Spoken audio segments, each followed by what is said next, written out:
Wild West Hygiene Horrors. How bad was it? Number 1. Dirty streets. Saddle up, partners, because today we're diving deep into the muck and mire of Wild West streets. And I'm not talking about a little dust. Forget romanticized Hollywood versions. These thoroughfares were more like obstacle courses of filth and danger. Imagine navigating streets choked with more than just tumbleweeds. Horse manure piled high, discarded trash littered the ground, and mud so thick it could steal your boots right off your feet. Horsepower was the engine of the era, and with it came mountains of droppings left to bake in the sun.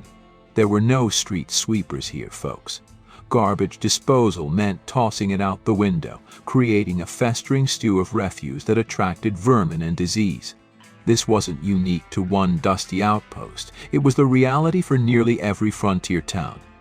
Now add to this unsavory mix the volatile nature of Wild West life. Saloon brawls spilled onto the streets, leaving behind not just bruised egos but blood and occasionally bodies. Think of iconic events like the gunfight at the OK Corral. The aftermath wasn't pretty. In these lawless settlements, bodies sometimes remained where they fell until someone finally got around to dealing with them. A stark reminder of the ever-present threat of violence. But the visual horror was only half the story. The olfactory assault was truly something else. Without proper sewage systems, human waste often ended up mingling with the horse dung and rotting garbage. Outhouses were a luxury, and many simply relieved themselves wherever convenient, which was often the street. Travelers' diaries frequently mention the overwhelming stench of these towns, describing the air thick with a combined aroma of human and animal waste. One account of Deadwood paints a picture of a hellish stench, a potent cocktail of decay. This pervasive filth was a breeding ground for deadly diseases like cholera and typhoid fever. What might have been a minor ailment in cleaner conditions could quickly escalate into a deadly epidemic in these towns. Imagine a simple cut becoming infected in that environment, a recipe for disaster. Attempts at sanitation were feeble and largely ignored. Some towns tried to implement ordinances requiring residents to clean up their frontage, but enforcement was practically non-existent. It really wasn't until much later, when larger cities began to develop organized waste removal, that any real progress was made. Number 2. Infested beds. Let's talk about sleep in the Wild West, or rather the lack thereof. Forget plush mattresses and fluffy pillows. The reality was far less comfortable and considerably more crawly. The typical bed in this era was a simple wooden frame, often roughly hewn, supporting a mattress stuffed with straw, hay, or sometimes feathers. While these materials offered a semblance of cushioning, they also created a perfect breeding ground for a host of unwelcome guests. Straw mattresses in particular were notorious for harboring bed bugs, lice, and fleas. These tiny tormentors could easily burrow deep within the filling, turning bed into an itchy nightmare. The wooden frames themselves, often unfinished and riddled with cracks and crevices, offered additional hiding places for these pests. Imagine drifting off to sleep, only to be awakened by the irritating bites of these nocturnal feeders, making a restful night's sleep practically impossible. Now factor in the hygiene practices, or lack thereof, of the time.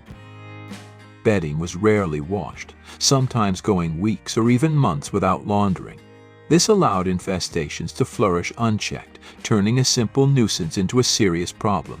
The situation was even more dire in boarding houses, inns, and saloons where beds were often shared by numerous travelers, each potentially carrying their own collection of unwanted hitchhikers. The constant turnover of guests meant that bed bugs and lice could rapidly spread, turning these shared sleeping spaces into veritable hives of infestation. Over time, straw-filled mattresses already prone to pests would deteriorate further. The straw would break down and compact, offering less support and even more hiding places for the ever-growing bug population. Imagine sinking into a lumpy, itchy nest of straw and insects, hardly a recipe for sweet dreams. Settlers did attempt to combat these infestations using various methods. Some tried smoking out the pests by burning sulfur or herbs near the bed, filling their rooms with pungent smoke in a desperate attempt at pest control. Others resorted to scrubbing their bedding with harsh lye soap when water was available, a labor-intensive and often ineffective solution. Unfortunately, without modern cleaning supplies or pesticides, these efforts rarely made a significant dent in the problem. Most people simply had to endure the nightly onslaught of bites and discomfort. In extreme cases, entire mattresses had to be burned and replaced, a costly and time-consuming process that many couldn't afford. Number 3. Outhouses. Let's talk toilets, folks, or rather, the lack thereof in the Wild West. Forget the porcelain throne. The outhouses reigned supreme, and it was far from a royal experience. These primitive structures, often little more than a rickety wooden shack perched precariously over a hole in the ground, were a necessary evil for pioneers. Indoor plumbing was a rare luxury in the late 1800s, so answering nature's call meant a trip to the outhouse. Typically situated a good distance from the main living quarters, for obvious olfactory reasons, these small, cramped structures were built from whatever materials were at hand, usually rough-hewn wood offering minimal protection from the elements. Inside, a dirt floor and a simple hole cut into a wooden plank served as the facilities. The hole led to a pit beneath, ranging from a few feet to several feet deep, where waste accumulated until it reached capacity, or became unbearable. Emptying the pit was a dreaded chore, often involving digging a new hole nearby and relocating the entire outhouse, leaving the old pit to decompose slowly. Some pioneers simply filled the old pit with dirt and abandoned the site altogether. Privacy was also a luxury the outhouse didn't offer. Many featured crescent moon or star-shaped cutouts in the door, ostensibly for light and ventilation, but these also clearly signaled when the outhouse was occupied. These design elements, often romanticized today, were purely functional, not aesthetic. The crescent moon often symbolized a women's outhouse, while a star indicated one for men. But the discomfort was the least of the outhouse's problems. The waste-filled pit was a breeding ground for disease, attracting flies and other pests that readily spread bacteria. Outhouses were a major contributor to outbreaks of diseases like cholera and typhoid fever, which thrived in these unsanitary conditions. The stench alone was enough to turn stomachs, but the real danger lay in the unseen pathogens lurking within. Winter brought its own set of challenges.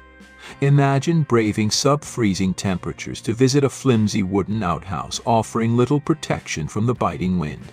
Some settlers used chamber pots indoors during the coldest months to avoid this frigid ordeal, but emptying those presented its own set of unpleasantries.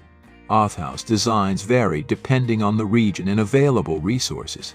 Wealthier settlers might have constructed slightly larger, sturdier structures, while others made do with whatever they could find. But regardless of the construction, the outhouse remained a far cry from hygienic. Number 4. No toilet paper. Let's venture into a rather delicate topic: bathroom hygiene in the Wild West. Specifically, the absence of something we take for granted today: toilet paper. Before the late 1800s, toilet paper as we know it was simply not available, especially on the frontier. So, what did pioneers use? Let's just say they got creative. One of the most common alternatives was the humble corn cob. Yes, after serving its primary purpose as a food source, the leftover cob became a surprisingly effective, if somewhat rough, hygiene tool. Readily available and disposable, it was a practical choice for settlers. Another popular option was paper. Not the soft, plush kind we're accustomed to, but pages torn from old catalogs, newspapers, or even books. The Sears Roebuck catalog, first published in 1888, became a multi-purpose staple in many outhouses, serving both shopping and hygienic needs. While it might seem odd to us, in a time when resources were scarce, repurposing was a way of life. Nature also provided alternatives. Broad leaves, particularly from plants like mullein, with its soft, fuzzy texture, were a common choice, earning it the nickname cowboy toilet paper. However, this required careful selection, as using the wrong leaf, like poison ivy, could have some rather unpleasant consequences. Those living near water sources sometimes used moss, a softer and more absorbent option. But moss wasn't always readily available, especially in the drier regions of the West. In more desperate times, settlers might resort to using rags made from old clothing, which were then washed and reused, a testament to their resourcefulness in challenging circumstances. Which of these Wild West hygiene horrors shocked you the most? Number 5. Dental horrors. Let's delve into a truly cringe-worthy aspect of Wild West life: dental care, or rather, the terrifying lack thereof. Forget gleaming smiles and minty fresh breath. Dental hygiene in this era was more akin to a horror story. Without modern tools or knowledge, maintaining healthy teeth was a battle most pioneers simply couldn't win. The concept of daily brushing was practically unheard of. Toothbrushes and toothpaste were luxuries few could afford, so settlers relied on rudimentary methods, or more often, neglected their teeth entirely. Some used rags dipped in salt or baking soda to scrub their teeth. While baking soda offered some abrasive cleaning, it did little to prevent plaque or cavities. Salt, primarily used for its antiseptic properties, was mixed with water to create a mouthwash, a feeble attempt to ward off infection. These methods were far from effective, and dental problems were rampant. Toothbrushes, when available, were typically handmade with bristles fashioned from animal hair. These were rare and primarily found in wealthier households.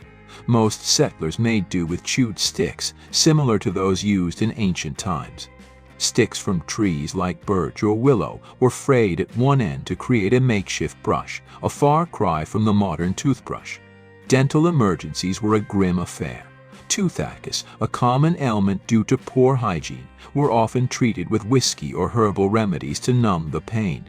But when the pain became unbearable, only one option remained: extraction. Extractions in the Wild West were brutal. Barbers often doubled as dentists, wielding crude tools and offering no anesthesia. A shot of whiskey was the only pain relief offered before the offending tooth was yanked out with pliers or other makeshift instruments. Historical accounts reveal that many people dreaded extraction so intensely that they endured agonizing toothaches for as long as humanly possible. Some semblance of advanced care existed in the form of traveling dentists. These itinerant practitioners, equipped with slightly better tools and knowledge, visited towns periodically, offering services like drilling and filling cavities. However, their visits were infrequent, and their services expensive, placing them beyond the reach of most settlers. The dire state of dental care had far-reaching consequences. Infections from untreated cavities could spread, leading to serious complications and even death in extreme cases. This wasn't just a matter of discomfort, it was a serious health threat. Number 6. Spitting. Hold your noses, folks, because we're diving into a truly disgusting habit of the Wild West: spitting. And I'm not talking about a discreet little spittle. This was a full-blown, tobacco-fueled deluge that turned public spaces into health hazards. By the late 1800s, spitting, particularly tobacco juice, had reached epidemic proportions. Men, especially tobacco chewers, would expector it freely onto saloon floors, streets, and even inside public buildings. This wasn't just a matter of etiquette, it was a serious health concern. The spit, mingling with dust and sawdust on the floors, created a sticky, bacteria-laden mess that contributed to the spread of diseases like tuberculosis. The problem became so severe that towns across the West began enacting laws to curb the practice. By the 1890s, cities like Dodge City and Tombstone imposed fines on those caught spitting in public. In 1896, San Francisco introduced a particularly strict ordinance, fining offenders between 25 cents and $5, a hefty sum at the time. This was a desperate attempt to combat the spread of tuberculosis, a deadly disease rampant in these unsanitary environments. Some towns took enforcement seriously, with fines and even jail time for repeat offenders. Lawmen like Wyatt Earp, known for maintaining order in Tombstone, were often tasked with enforcing these anti-spitting laws, adding another dimension to their duties. Despite these efforts, the habit proved incredibly difficult to break. It was so ingrained in the culture that changing behavior took years. Spittoons, brass containers designed as spit receptacles, became commonplace in saloons and other public areas. While these offered a designated target, they were often filthy and rarely emptied, becoming part of the problem rather than the solution. The areas surrounding these spittoons were often stained with overflowing tobacco juice, adding to the already pungent aroma and unsanitary conditions. This widespread spitting habit highlights the significant differences between hygiene practices then and now. It underscores the challenges faced by those living in the Wild West and the efforts made to combat the spread of disease in a time with limited understanding of germ theory. Number 7. The cowboy smell. Let's talk about the less glamorous side of cowboy life, the smell. Forget the romanticized image of the rugged, handsome cowboy. The reality was often far less appealing and considerably more pungent. Days, sometimes weeks, spent on the trail created a unique olfactory signature that was hard to ignore. Imagine a potent blend of sweat, dust, campfire smoke, and the ever-present aroma of cattle. That was the essence of the cowboy. Bathing was a rare luxury on cattle drives, which could last for months. Opportunities for a proper wash arose only when a river or stream was encountered, and that wasn't always a guarantee. As a result, cowboys often went days without changing their clothes, or even rinsing off the accumulated sweat and grime of hard labor under the scorching sun. Their clothing, especially leather chaps and woolen shirts, acted like sponges, absorbing and retaining these odors. Leather, in particular, became saturated with sweat, developing a strong, musky scent that intensified over time. Some cowboys attempted to mask the smell by rubbing sagebrush on their bodies and clothes, a temporary and somewhat fragrant fix, but hardly a substitute for a proper bath. Even their diet contributed to the distinct cowboy aroma.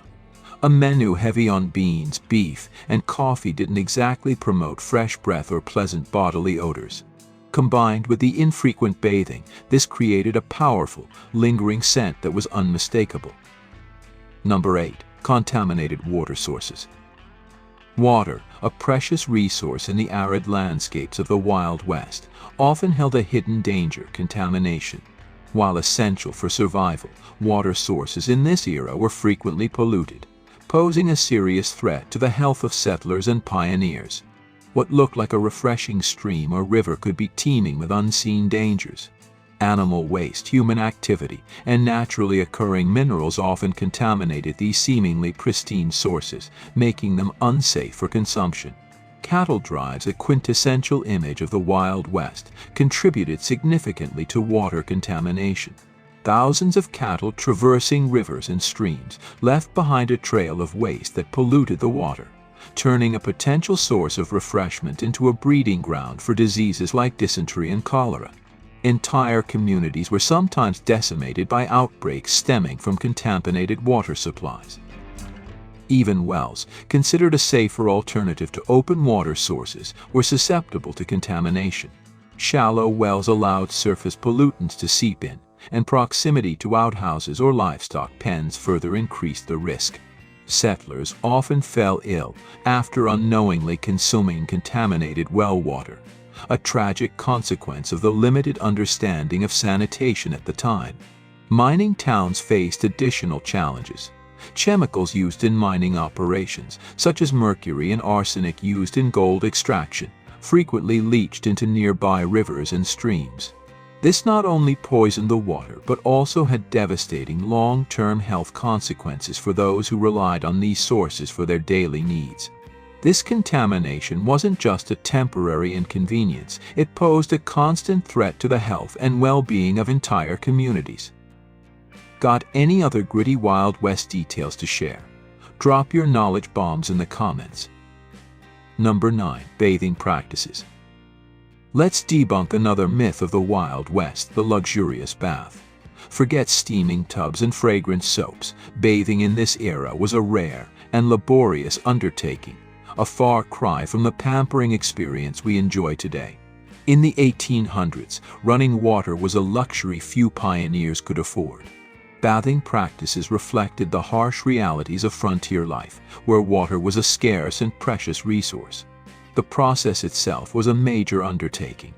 Water had to be hauled from the nearest river, creek, or well, then heated over an open fire. This time-consuming and labor-intensive process meant that full baths were infrequent. Weeks or even months could pass between proper washes, with settlers relying on quick rinses of the face and hands to maintain a semblance of cleanliness. When a bath was finally taken, it was often in a small metal tub, and the same water might be used by multiple family members, one after the other. By the time the last person climbed in, the water was far from pristine, a murky testament to the scarcity of water. While not the most hygienic practice, sharing bath water was a necessity in households where conservation was paramount. As towns grew, public bathhouses emerged in the late 1800s, offering a slightly more hygienic option. For a small fee, patrons could enjoy a soak in a tub of, hopefully, clean hot water, often the cleanest bath they'd experience all year.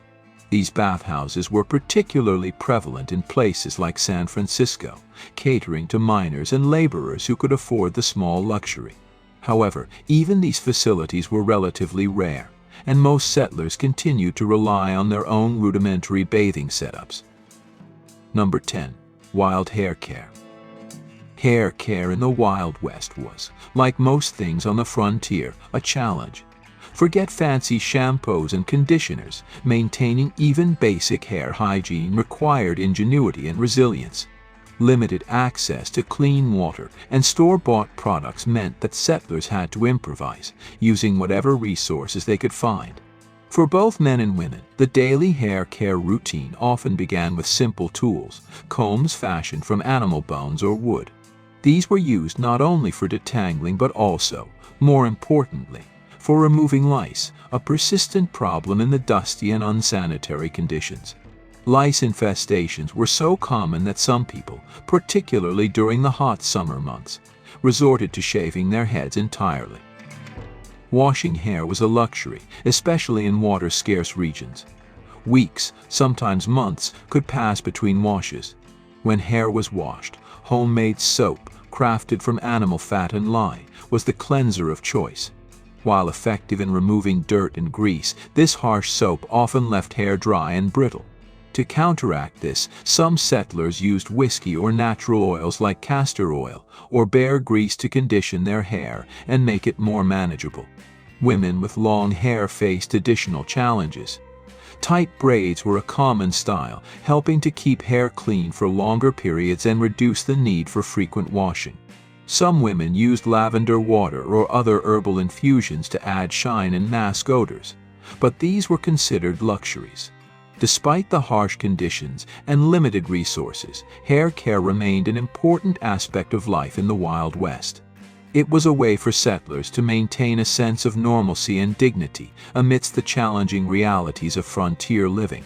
It's a reminder that even in the toughest of circumstances, people sought ways to care for themselves and maintain a sense of self-respect. Number 11. Laundry Day. Laundry Day in the Wild West was a monumental task, far removed from the convenience of modern washing machines and dryers. For settlers, it was an all-day affair, a labor-intensive process that demanded time, effort, and resilience. Every step, from gathering water to drying clothes, was done manually, making laundry one of the most dreaded chores on the frontier. Water, the essential ingredient, was often difficult to obtain. Settlers hauled water from wells, rivers, or streams, often muddy or debris-filled, back to their homes. In arid regions, laundry became an infrequent event, sometimes occurring only once a month. Imagine wearing the same clothes for weeks in the dust and heat. Not a pleasant thought. The washing process began by heating the water in large iron pots over an open fire. Homemade soap, crafted from animal fat and lye, was added to the boiling water. This harsh soap, while effective in cutting through grime, could irritate the skin. Clothes were then scrubbed vigorously on washboards, wooden or metal tools essential for frontier families. This repetitive scrubbing motion was punishing, often leaving hands cracked and bleeding. The heavy denim and wool fabrics of frontier clothing, while durable, added another layer of difficulty to the already arduous task. Drying clothes was another lengthy process, taking hours, even days in colder months. The dry, dusty climate of the West often left clothes stiff and rough, another discomfort settlers had to endure. Chinese immigrants played a vital role in the laundry business, particularly in boomtowns and mining camps. They established small laundries offering services to miners, cowboys, and other laborers who couldn't afford to dedicate an entire day to washing clothes. This provided a valuable service and also allowed Chinese immigrants to carve out a niche in the frontier economy. Number 12. Communal towels. Let's talk about hygiene in the Wild West, or rather, the frequent lack thereof. One particularly unsettling practice was the use of communal towels. Imagine drying your face with a towel already used by countless others. That was the reality for many on the frontier. These shared towels were a common sight in saloons, boarding houses, and even some private homes. They'd hang on a rack or nail, accumulating grime throughout the day, a testament to the practicalities of frontier life often outweighing concerns about cleanliness. Arizona historian Marshall Trimble, writing in True West magazine, describes how patrons would eat from the same plate, drink from the same cup, and then share the same towel to wipe the beer from their mustaches at the bar. This shared towel epitomized the communal, albeit unsanitary, nature of life in these establishments. With water scarce and laundry a major undertaking, towels were not washed frequently. Consequently, they became breeding grounds for bacteria, spreading everything from minor colds to more serious infections. In some establishments, these towels were used until they reached a state of utter filth before finally being replaced. This practice, while seemingly repulsive to us today, highlights the different hygiene standards of the time and the challenges posed by limited resources. Comment 1 if you enjoyed the content above. And don't forget to hit the like button, subscribe, and turn on notifications to follow our videos. Thank you. Number 13. Sawdust in saloons. Let's step into a typical Wild West saloon, a place of grit, grime, and yes, sawdust. Forget the romanticized Hollywood depictions. The reality was far less glamorous and considerably more pungent. Upon entering, you'd be greeted by the aroma of whiskey, tobacco, and something else, sawdust. While seemingly an odd choice for floor covering, it served a practical purpose in these often rowdy establishments.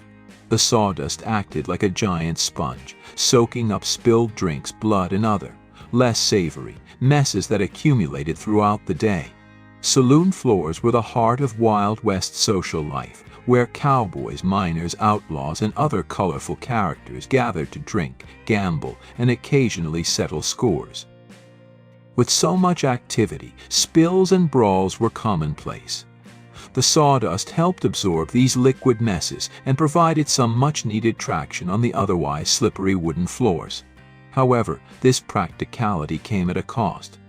The sawdust, while absorbent, also trapped bacteria and dirt, making the saloon far from sanitary, and it wasn't changed regularly.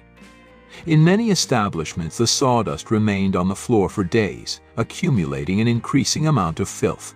This created a breeding ground for germs, compounded by the dirt tracked in from the dusty streets. The resulting mixture of sawdust, dirt, and bodily fluids formed a thick layer of grime that was nearly impossible to clean thoroughly. This less than romantic detail offers a more realistic view of Wild West saloons. Number 14. Troubles down below. Let's delve into a delicate but important topic: personal hygiene down below in the Wild West, a time when even the most basic bodily functions presented unique challenges, particularly for women. from 1837 to 1901. Women's clothing, with its multiple layers and restrictive designs, made even simple trips to the outhouse a complicated affair. Rose Hicks, in Dusty Old Thing, a guide to the 70s published by Great Life Publishing, points out that women in the Old West often wore special pantaloons designed without a crotch. This allowed them to use the toilet by simply hovering over it, a practical if somewhat precarious solution to the challenges posed by their attire. Maintaining hygiene down there was another significant hurdle. According to the BBC's Rural Lives, women frequently doused to mitigate unpleasant odors and discomfort, a common practice in the absence of modern hygiene products. Before the invention of sanitary pads in 1888, women relied on natural materials like grass, cotton, rabbit fur, rags, or sheep's wool during their menstrual periods. Rainey Horowitz from St. Louis University notes that tampons didn't become available until 1931, further highlighting the challenges women faced. Men also faced their own set of hygienic concerns. By 1894, advertisements from dubious doctors like Dr. Otterberg of Salt Lake City preyed on men's anxieties, promising cures for various down-there ailments. Catherine Ringer, at the University of Wisconsin-Madison, explains that many doctors at the time erroneously believed that circumcision was the key to maintaining genital cleanliness and preventing disease. Circumcision was touted as a cure-all for a wide range of conditions, including epilepsy, mental challenges, masturbation, and even syphilis. Some doctors even claimed it could cure hysteria in women, a clear indication of the flawed medical understanding of the time. Number 15. Dust everywhere. Not just a light dusting, but a pervasive, all-encompassing presence that permeated every aspect of life on the frontier. The dry climate, coupled with a relentless wind, meant dust was a constant companion, coating clothes, skin, and even the interiors of homes. Cleanliness was a constant battle, and often a losing one. Cowboys on cattle drives were intimately familiar with the dust. As they herded vast numbers of cattle across the plains, the animals kicked up enormous clouds of dust that settled on everything and everyone. Cowboys were often covered head to toe in a thick layer of grime, a testament to the dusty conditions they endured. Life in frontier towns offered little respite. Unpaved streets meant that every footstep, every passing wagon, stirred up more dust, which then blew into homes and businesses, settling on every surface. Cleaning was a perpetual and ultimately futile task.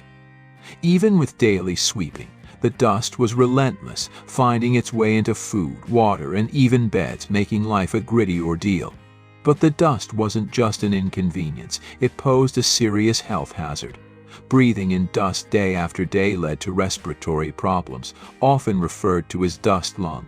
Settlers and cowboys alike suffered from chronic coughing and other respiratory ailments, exacerbated by the ever-present dust. This constant exposure took a toll on their health, adding another layer of hardship to life on the frontier. This omnipresent dust of the Wild West adds another layer of realism to our understanding of this era. It reminds us that the romantic image of the cowboy often obscures the harsh realities of life on the frontier, where even something as seemingly simple as breathing could be a challenge. So, next time you complain about doing laundry or reaching for the toilet paper, remember the pioneers of the Wild West. Life back then was definitely not a spa day. Did I miss any gritty details? Let me know in the comments. If you enjoyed this dusty trip down memory lane, be sure to check out the rest of the series. Don't forget to subscribe and share Who Remembers with a friend. Thanks for watching.